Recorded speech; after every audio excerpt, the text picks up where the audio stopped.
8월 11일 새벽기도 시작하도록 하겠습니다. 오늘은 말씀방대 31번째 하박국에 나타난 그리스도라는 제목으로 어제 말씀 받았는데 그 말씀 확인하도록 하겠습니다.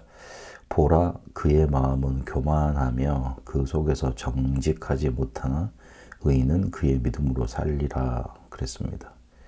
실제로 우리는 답을 찾을 수 없는 질문 속에 살고 있었습니다. 왜 이렇게 살아야 되는지, 나는 잘 살 것 같은데, 괜찮았는데, 특별히 뭐 벗어나지도 않은 것 같은데, 그런데 왜 내게 그렇게 어려움이 오고, 이 어려움의 이유를 잘 모르겠고, 이 어려움을 해결할 방법은 더욱더 모르겠고, 그런 속에서 살아왔습니다. 이렇게 살고 있는 사람이 너무 많습니다. 해결하고 싶은데 해결되지 않는 문제 속에 잡혀있는 사람들이 너무 많습니다. 그래서 그리스도께서 우리에게 뭘로 오셨냐면 빛으로 찾아오셨고 답으로 찾아오셨습니다. 내 문제가 무엇인지, 그리고 나를 사로잡고 있는 빛을 어두움을 걷어내시고 그 그리스도께서 선지자 제사장 왕으로 우리의 모든 문제를 해결하시는 겁니다. 그 그리스도께서 내게도 찾아오셨고 내 질문에도 답을 주셨던 겁니다. 하박국이 이 질문을 했습니다. 왜 의인이 고통을 당합니까? 악이 계속되는데 하나님 왜 침묵하고만 계십니까? 왜 기도에 응답이 없으시고 율법은 깨졌고 광포하는 사람들은 많아지고 악인이 의인을 내어쌌는데 왜 하나님은 가만히 보고만 계십니까? 왜 침묵하고만 계십니까? 그럽니다. 그런데 하나님은 놀라운 일을 계획하고 있다고 하시고 갈대아 사람을 일으켜서 분명히 벌할 거라고, 심판할 거라고 말씀하십니다. 그러니 하박국이 그러면 하나님 놀라운 일 행하는 건 알겠는데 악한 나라를 통해 그러면 이스라엘을 벌할 수 있습니까? 악인이 의로운 사람을 삼키는데 그거 괜찮은 겁니까?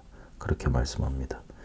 그러니 하나님이 뭐라고 답하시냐면 말씀을 판에 새겨서 확실히 보라 그러면 반드시 이루어진다고 말씀을 하시고 의인은 믿음으로 말미암아 살리라 말씀하십니다. 너희들이 생각하는 의의, 그거 의의 아니다. 너희들이 율법으로 구원받는 것 같지만 그거 아니다. 믿음으로 구원받는다. 그렇게 말씀하시면서 그리스도에 대한 부분을 알리십니다. 실제로 우리가 그리스도 바로 알지 못하면 우리의 문제도 이해 못하고 그리고 답도 못 알게 됩니다. 그래서 하나님은 믿음의 주, 의인이 믿음으로 살 수밖에 없다는 거, 그거 말씀하십니다. 유대인들이 실제로 자기들이 율법을 잘 지켰기 때문에 하나님을 알고 섬겼기 때문에 자기들이 뭐라도 된 마냥 구원받은 마냥 그렇게 생각을 했습니다. 갈라디아 3장 11절 봤던 것처럼 하나님 앞에서 아무나 율법으로 말미암아 의롭게 되지 못한다 그랬습니다. 로마서 3장에는 모든 사람이 죄를 범했음에 하나님의 영광이 되지 못한다 그랬고 로마서 3장 10절에는 의인은 하나도 없다 그랬지 않습니까? 그래서 율법의 행위 가지고는 구원받을 수 없습니다. 하나님이 우리에게 주신 의인은 복음밖에 없습니다. 로마서 1장 17절에 복음에는 하나님의 의가 나타났다.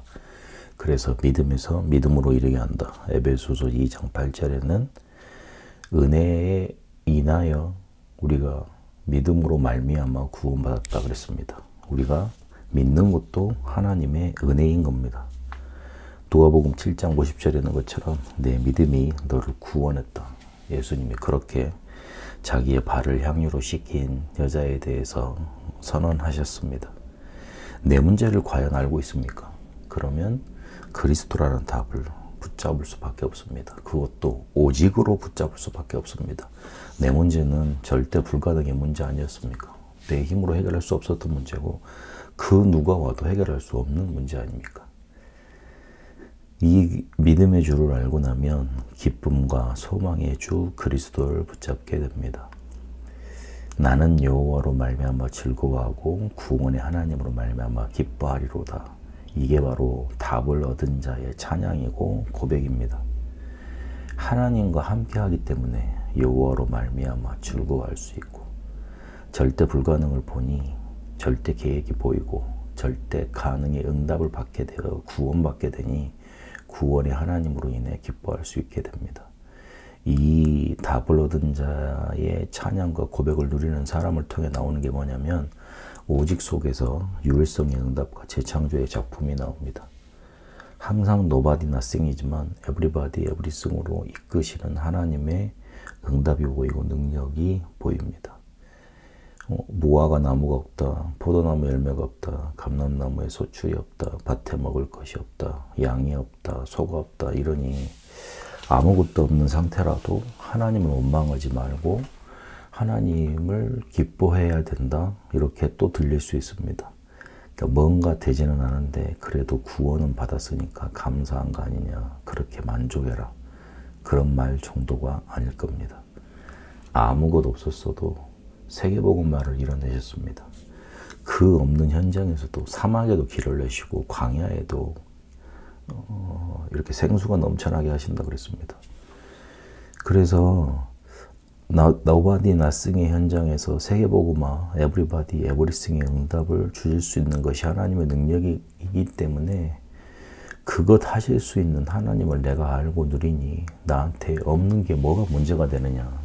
하나님은 반드시 있게 하실 건데 세계복음화 하시는 능력으로 세계를 뒤집어 엎으실 그 능력으로 내게 역사하실 건데, 그렇게 고백했던 겁니다. 베드로가 그랬고 바울이 수많은 고통과 환난 속에서도 세계복음화를 이뤄냈던 거, 그 속에서 이 사실을 증거로 볼 수 있습니다. 그래서 우리는 고백과 노래가 바뀌는 응답 누려가면 됩니다. 하박국 3장 19절에 있는 것처럼 주 여호와는 나의 힘이시라, 나의 발을 사슴과 같게 하사 나를 나의 높은 곳으로 다니게 하시리로다. 우리의 현실이 바뀐 게 아니고 고백과 노래가 바뀐 겁니다.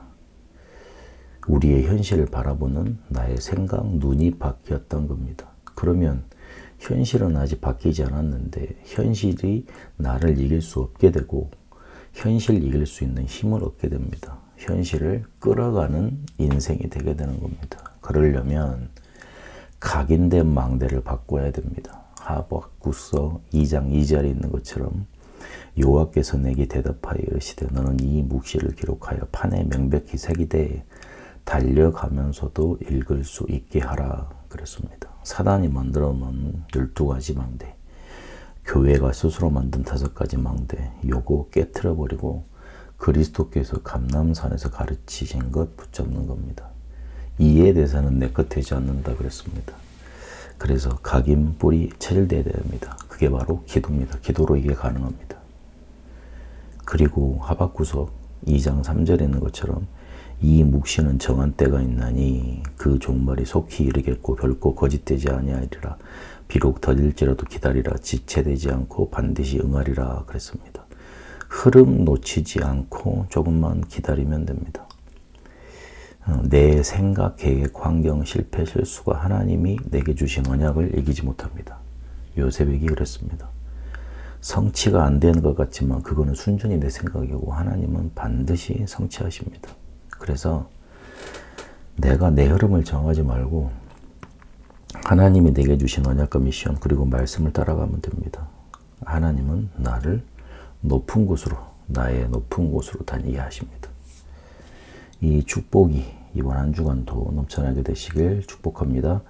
살아계신 하나님, 하박국에서 또한 그리스도를 나타내시고 의인은 그의 믿음으로 말미암아 살리라 하는 언약을 우리에게 또한 확인케 하시니 감사드립니다. 그리스도께서 빛으로 답으로 내게 오셨던 이 사실을 알고 나의 문제를 바라보고 그리스도라는 답을 정확히 붙잡고 사람 살리는 성경적인 전도 운동 속에 있게 하옵소서. 믿음의 주요 기쁨과 소망의 주인 그리스도를 붙잡고 나의 고백과 노래가 바뀌는 응답 누려가게 하옵소서. 각인 바꾸게 하시고 흐름 놓치지 않고 기다리게 하옵소서. 살아계신 우리 주 예수 그리스도 이름으로 기도합니다. 아멘. 우리 개인 기도로 각자 인도받도록 하겠습니다.